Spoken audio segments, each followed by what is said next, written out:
Merci de prendre le rendez-vous de l'actualité sur Eden TV. Mesdames et messieurs, bonjour et bienvenue dans ce journal.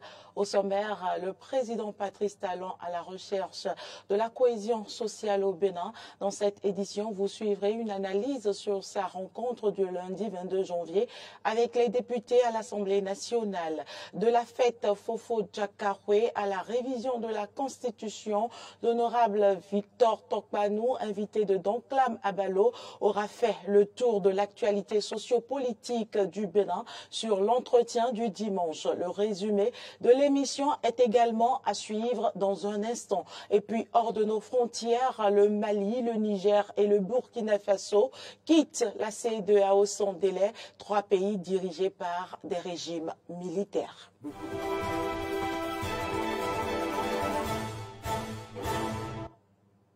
Merci pour l'attention. Je l'annonçais dans les titres, le président Patrice Talon, désormais facilitateur du jeu politique au Bénin, à la suite de sa rencontre lundi 22 janvier dernier avec les élus de la nation. Occasion pour lui de réitérer une fois encore sa volonté de maintenir la paix dans le pays à travers son départ en 2026. Quelle lecture faire de cette posture du chef de l'État? Élément de réponse dans cette analyse. Le président Patrice Talon ne briguera pas un 3e mandat. C'était l'une des informations cruciales issues des assises à huis clos qu'a eu le chef de l'État avec les 3 groupes parlementaires de l'Assemblée nationale le lundi 22 janvier. La recherche du consensus sans exclusion sur la révision de la Constitution et sur la correction du code électoral demandé par la Cour constitutionnelle a été une exigence à l'endroit des élus. Une posture du président de la République diversement appréciée. Non, je crois que c'est une démarche maligne. Une démarche maligne dans la mesure où le chef d'État sait que à l'état actuel des choses, à 2 ans de la fin de son mandat, engager encore un autre processus de révision, c'est vraiment risqué. Et donc, il voulait faire en sorte que si ça échoue, que ça ne soit pas vu comme une humiliation, comme un échec personnel, mais que tout au moins il puisse dire, bon, j'ai voulu réviser la Constitution parce qu'il y avait des réformes pertinentes à mettre en œuvre et c'est les députés qui ont révisé. Et donc c'est une stratégie pour ne pas endosser les responsabilités des risques qu'une telle entreprise pourrait amener dans le pays. Rencontrer les 3 groupes parlementaires qui siègent à l'Assemblée nationale contribue à dégeler l'atmosphère politique nationale. Vous savez que parmi les 3 groupes parlementaires, il y a 2 qui sont de la mouvance et un autre qui est de l'opposition, notamment les démocrates. Et ce groupe-là a toujours adopté une position totalement tranchée face au pouvoir. J'allais dire une position rigoriste ou radicaliste. Rappelez-vous, la déclaration faite par ce parti politique le jour de la rentrée parlementaire, une déclaration très forte contre la gouvernance de Patrice Talon, et ça a continué. Et ce parti politique-là le voit avec ses députés à la rencontre avec le chef de l'État dans un ton très convivial, dans un ton de flexibilité, dans un ton de compréhension et de mutualisation des intérêts politiques. Je crois que c'est un fait majeur à saluer. Une démarche qui vient semer le flou au regard des intérêts inavoués, surtout en ce qui concerne le quid du parrainage des candidats aux élections générales de 2026. Sur cette question-là même, je crois qu'il y a trop de fétichisme et que si on devait le régler, on pouvait le régler sans même aller au cours électoral. Parce qu'à un instant T, on sait qui est maire, qui est député. Et on sait que même quand on fait une élection et tu as été élu député qui n'a pas encore prêté serment, tu ne l'es pas. Donc c'est tous les anciens qui demeurent députés. Est-ce qu'à l'instant où on va déployer les dossiers de candidature pour l'élection présidentielle, les nouveaux députés qui seront élus auront déjà prêté serment? Je ne sais pas. Si c'est eux, donc c'est eux qui doivent être les parrains. Si en ce moment, ils n'auront pas encore prestation de serment, donc c'est les anciens. Et je crois que de cette manière-là, le problème est réglé. On n'a pas besoin chaque fois de toucher au test, parce que le danger, c'est qu'à chaque fois qu'on touche au test, on va observer ce qu'on appelle des glissements de mandat. Ça peut paraître banal, et 2 mois, 1 mois, et puis fortuitement, ça peut nous amener à des arrondissements de mandat. Je crois que nous devons aussi veiller à ce que ces allongements de mandat ne se passent plus. Parce qu'on se rappelle très bien que pour le premier quinquennat du président Patrice Talon, il y avait 45 jours. Dans les deux cas, je pense, et je peux me tromper, que celui qui arrange plus le chef de l'État, c'est le parrainage des candidats par la 10e législature. Pour une raison simple. Vous savez, il aura fallu faire une autre élection ou d'autres élections législatives. Et il fallait mettre des gens, avant 2026, dans les tractations sur les listes.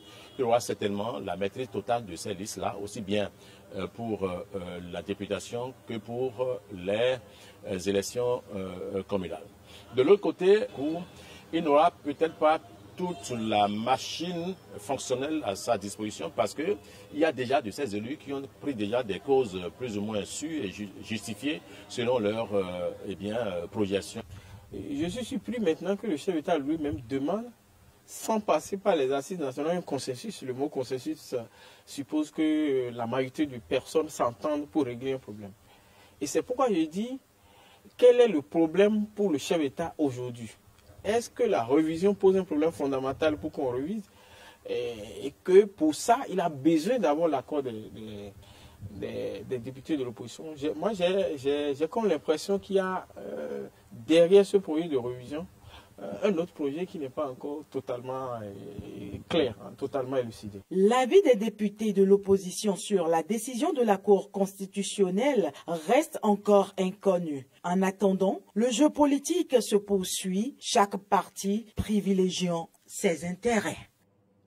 Les ressortissants d'Abomey-Calavi s'étaient réunis hier dans le cadre de la fête Fofo-Djakaroué. Ces retrouvailles ont entre autres but de renforcer les liens entre les fils et filles de la commune. L'honorable Victor Tokpanou, parrain de l'événement, a été reçu sur l'émission L'entretien du dimanche de Donclam Abalo pour parler de l'organisation de la première édition de cette fête. Il s'est également exprimé sur la polémique que suscite la révision de la Constitution. Suivez le résumé de Grâce Avalibé.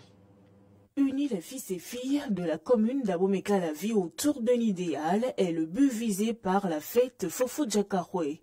Invité de Donclam Abalo et parrain de l'événement, l'honorable Victor Tokpanou contextualise le choix du nom Fofo-Djakaroué et explique que cette initiative, qui est à sa première édition, a lieu après plusieurs tentatives. Fofo-Djaka, c'est le fondateur de la commune.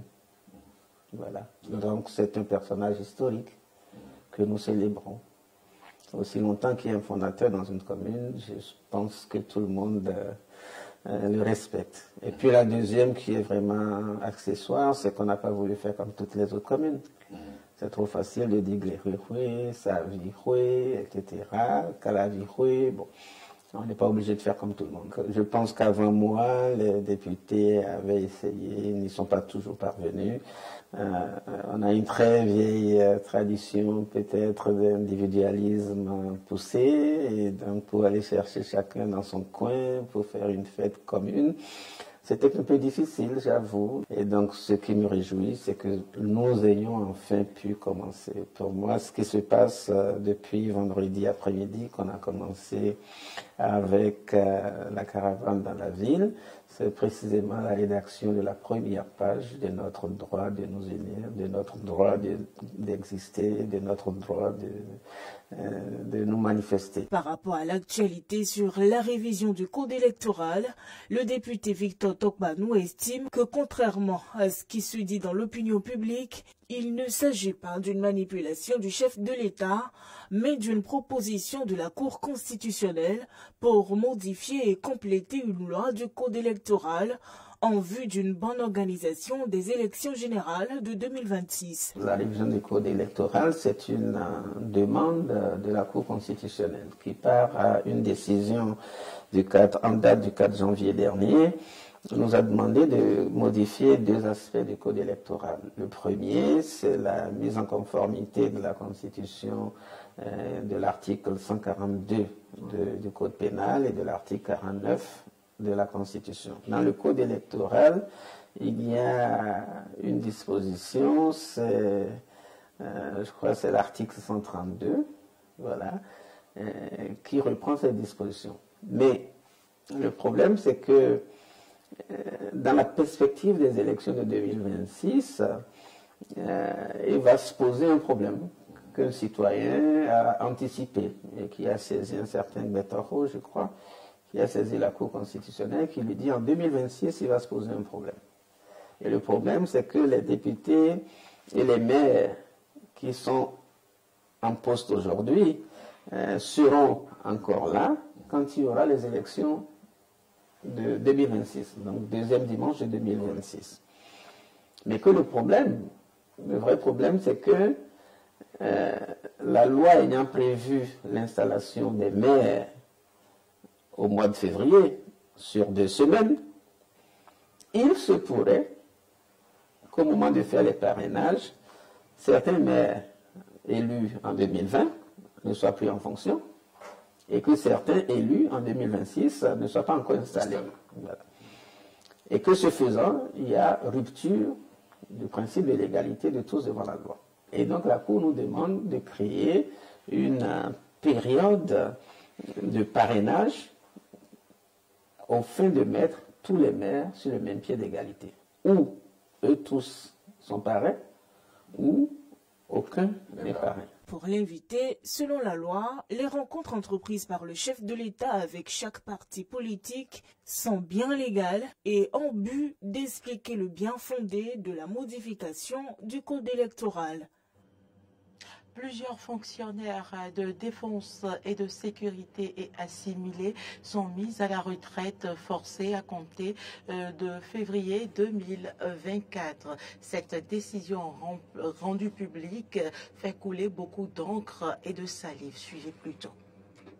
Ils sont au total 315 officiers et sous-officiers de la police républicaine, 25 agents de douane et 17 fonctionnaires des eaux, forêts et chasses concernés par cette décision. Ils doivent faire valoir leurs droits à la retraite à partir du mois de février 2024. Cette mise à la retraite d'office trouve son fondement dans la loi 2020-19 du 3 juillet 2020 portant statut spécial des personnels des forces armées béninoises. Au sein de la population, cette décision suscite différents avis. Le gouvernement d'abord, c'est comme un papa. Et toutes les décisions qu'il prend, c'est pour l'intérêt général, c'est pour le bien de la famille. Le gouvernement a décidé de recruter des paramilitaires, des militaires.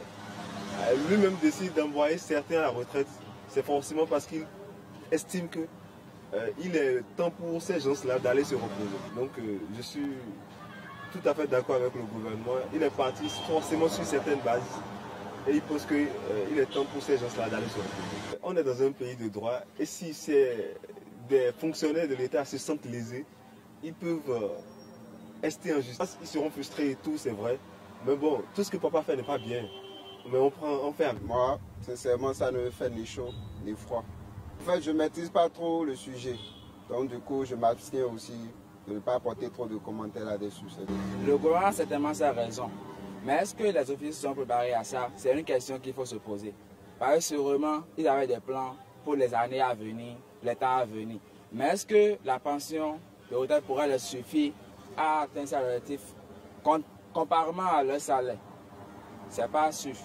Donc, de façon plus comme ça pourrait agir physiquement, psychologiquement et puis sur la famille également. Donc, selon moi, si on peut revoir encore cette décision, ce serait encore.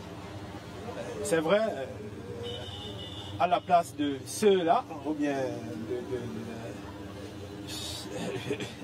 c'est un peu,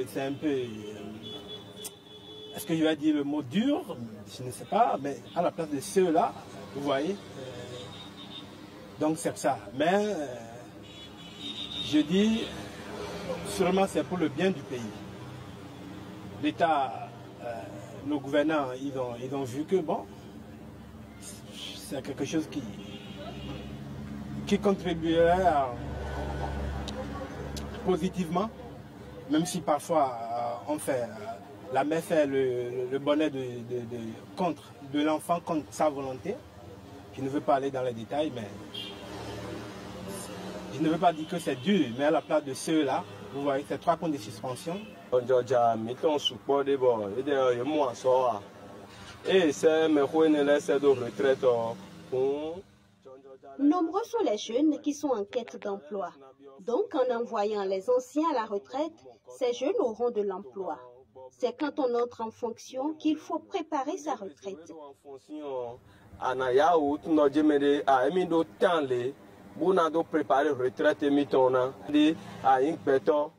Il y a un adage qui dit que si vous voulez dormir dans une chambre à l'abri de la pluie, c'est pendant qu'il ne pleut pas qu'il faut la construire. En ce qui concerne les éléments des forces armées, le nombre n'est pas encore rendu public. Actualité en dehors du Bénin, les régimes militaires au pouvoir au Burkina Faso, au Mali et au Niger ont décidé de se retirer avec effet immédiat de la CEDEAO et Communauté économique des États de l'Afrique de l'Ouest. Organisation sous-régionale de 15 membres ont-ils annoncé hier dans un communiqué conjoint. Suivez plutôt. Après 49 ans d'existence, les vaillants peuples du Burkina, du Mali et du Niger constatent avec beaucoup de regrets, d'amertume et une grande déception que leur organisation s'est éloignée des idéaux de ses pères fondateurs et du panafricanisme.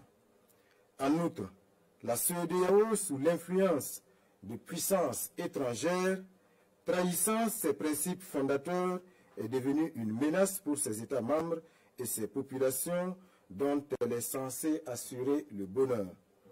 En effet, l'organisation n'a pas porté assistance à nos États dans le cadre de notre lutte existentielle contre le terrorisme et l'insécurité. Pire, lorsque nos États ont décidé de prendre leur destin en main, elle a adopté une posture irrationnelle et inacceptable en imposant des sanctions illégales, illégitimes, inhumaines et irresponsables en violation de ses propres textes, toutes choses qui ont davantage fragilisé les populations déjà meurtries par des années de violence imposées par des hordes terroristes instrumentalisées et téléguidées. Face à cette situation qui perdure, leurs excellences, le capitaine Ibrahim Traoré, le colonel Assimi Goïta et le général de brigade Abdourahmane Tiani, respectivement chefs d'État du Burkina Faso, de la République du Mali et de la République du Niger, prenant toutes leurs responsabilités devant l'histoire et répondant aux attentes, préoccupations et aspirations de leur population, décident en toute souveraineté du retrait sans délai du Burkina Faso, du Mali et du Niger de la Communauté économique des États de l'Afrique de l'Ouest. Fait à Ouagadougou, à Bamako et à Niamey le 28 janvier 2024. Les informations de la CAN 2024 pour boucler cette édition. La Guinée s'est qualifiée pour les quarts de finale de la Coupe d'Afrique dimanche en battant la Guinée équatoriale 1-0 grâce à un but inscrit dans les dernières secondes du temps additionnel. Les Équato-Guinéens ont raté un penalty à la 69e minute. C'est une belle tête de Mohamed Bayo, 98e minute, qui a finalement envoyé la Guinée en quart de finale à l'issue d'un match qui ne s'est réellement animé qu'en deuxième période. Dans la seconde rencontre du jour, la République démocratique du Congo s'est qualifiée dimanche pour les quarts de finale de la CAN en éliminant l'Égypte à la suite des séances des tirs au but. Des tirs au but qui ont vu le gardien Lionel Mpassi supplanter le spécialiste égyptien Gabaski dans le rôle du héros. Au terme des prolongations, le match était nul d'un but partout. La tête plongeante de Meshak Elia pour le Congo, égalisée sur penalty de Mostafa Mohamed, 45e plus 1. Ce soir, le Cap-Vert affronte la Mauritanie lundi au Felicia d'Abidjan en 8e de finale à la Coupe d'Afrique des Nations. Une rencontre entre deux équipes qui ont fait sensation dans cette CAN 2024. Ce sera à 18h et autour de 21h, le Sénégal et la Côte d'Ivoire s'affrontent. Et c'est tout pour cette édition. Merci pour l'attention. Les informations se poursuivent bien évidemment sur nos différentes plateformes numériques, Facebook, YouTube, Twitter et sur notre application Eden TV Diaspora FM. Portez-vous bien.